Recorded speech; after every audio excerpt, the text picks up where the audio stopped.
Hello and welcome back to Inside Gaming Africa. We're still at the ICE 2022 event. I'm here with Buchi right now, so I'll just allow him to introduce himself. Hello, Mickaella. I'm Buchi, co-founder of Basqet.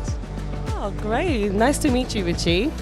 Thank you for agreeing to do this interview with us. So, could you just tell us a bit more about your company, Basqet, and what you guys do and what you guys provide? At Basqet, we make it easy for businesses to accept cryptocurrency as a method of payment, right? So any form of business that's looking to accept payments or invoices using cryptocurrency, and we help settle the businesses in crypto or fiat. Wow, that's interesting. That's really good. So tell us how you started and where you're based and what's your target market and everything about that. So one of the most popular use cases for crypto is trading, right? So making money, making some quick buck. But for crypto to become what it is supposed to be, there needs to be ways for people to get value out of crypto. There needs to be more ways for people to spend crypto, use crypto for real life stuff, right? And what crypto does is it makes money borderless, right? It makes it easy for people to move money around borders without any stress. So Basqet for us was an answer to that question. What more can I do with my cryptocurrency, right? How can I make it easy for people to become a part of the global financial system, right? So we decided to build Basqet as a way for merchants to easily accept cryptocurrency. So that means you can now get paid from anybody, anywhere in the world, right? So I thought that was going to be really, really powerful. And it's actually from some of the challenges that we faced. So the business is actually headquartered in Canada.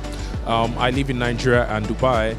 But even as a Nigerian, PayPal will not let me pay merchants, right? PayPal will not let me use PayPal. They won't let me sign up on PayPal.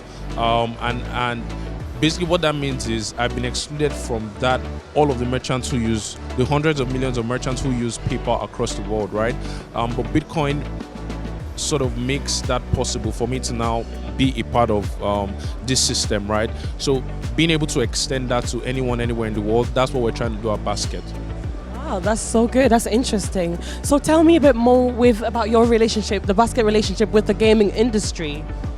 So we found that one of our biggest markets, right, some of our best customers, people who found the most value are actually gaming merchants, right? So there are people who are looking to allow a lot more people participate in gaming using cryptocurrency. And what crypto does is it now means that anybody from anywhere in the world can now play these games, can now deposit, can now transfer value, right? So where you had to go to different markets. So if you had to be in the EU, you had to be in Africa, you had to be in the US, you need different payment partners. What crypto does is crypto makes it possible for you to have one integration, and then you have people from over 180 countries in the world now able to get on board your system and then play those games. So yeah, it's been very powerful. We've had like fantastic relationships with gaming merchants as well. So yeah, it's been really, really interesting for us. Wow, that's great. So tell me, why is crypto payment, why is it important for the gaming industry? Simply because of the potential for exclusion, right, from traditional systems, right? So I was talking about my own example, right, where I'm trying to, one time I was trying to pay for my PlayStation game, right? And I tried different things. I tried different cards. I tried different methods, and nothing worked. The only thing that worked was me being able to use crypto to buy a gift card to pay for my PlayStation game, right? Now, multiply that across hundreds of millions of people, right, that don't have access to the normal financial systems, that are excluded, right? What this means is even the basic things you're able to do, pay for Netflix, pay for something, pay for a spa date, something, right? You don't have access to all of these things because maybe you don't live in the UK, you don't live in the US, right?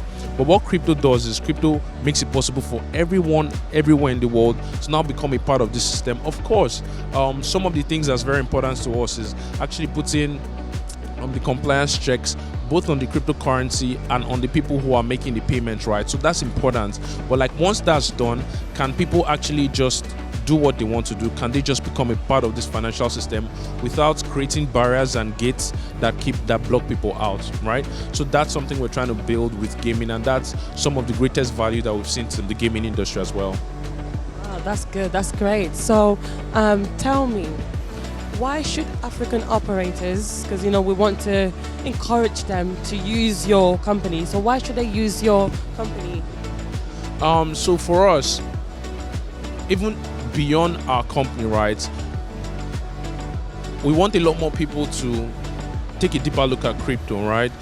Simply because of the advantages it offers, right? So it doesn't necessarily have to be Basqet, but using Basqet, one of the things that we've seen is we've developed a very, very deep expertise on handling and servicing gaming merchants, right?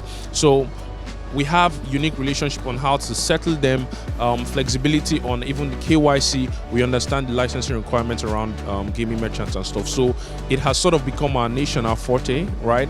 On being able to service, gaming merchants. And I think that's why we are ICE, right? That's why we've had such great relationship with some of our merchants and some of the biggest gaming platform providers as well. So yeah, it's sort of our niche. We are the strongest for gaming and crypto as well. Yeah. Good. So the last question I've got for you is, how do you see the future of the gaming industry in Africa? This is actually an interesting question. Personally, I think Africa, for most things in the world, is the next frontier of growth. Simply because, if you think about it, Africa is the youngest continent, right? Median age of 20 years old, right? Which means the entire African population is young, which means these are the people who are going to be getting into the workforce. These are the people who their income level is going to be rising over the next couple of years, right? So it makes sense for all of the people who are positioning for the African market to start doing that now, right? It's a continent with over 2 billion people, right? So for anyone looking for growth, for anyone looking to unlock the next frontier of growth for their business, it makes sense to be playing in Africa, right? And then to be tapping into the young population and all of the people that are just entering the workforce, increasing their income level, increasing their participation in the global financial system, right? They're getting Netflix accounts, they're now able to buy PlayStation games and all of that, right? So yeah, Africa is growth for the rest of the world, right? And all of the workforce for the rest of the world, even as the pandemic changed things, right? So everyone is able to live remotely. The world is literally becoming much more global. So it makes sense that everyone should want to be in Africa and play in Africa as well. Wow, that's great. Thank you for that. So how have you been finding the show so far? The show has been actually pretty interesting, right? We've met fantastic people, lots of great contacts, lot of great people. I mean, I'm looking forward to coming back to ICE next time. It's been an amazing experience, and then great drinks actually too.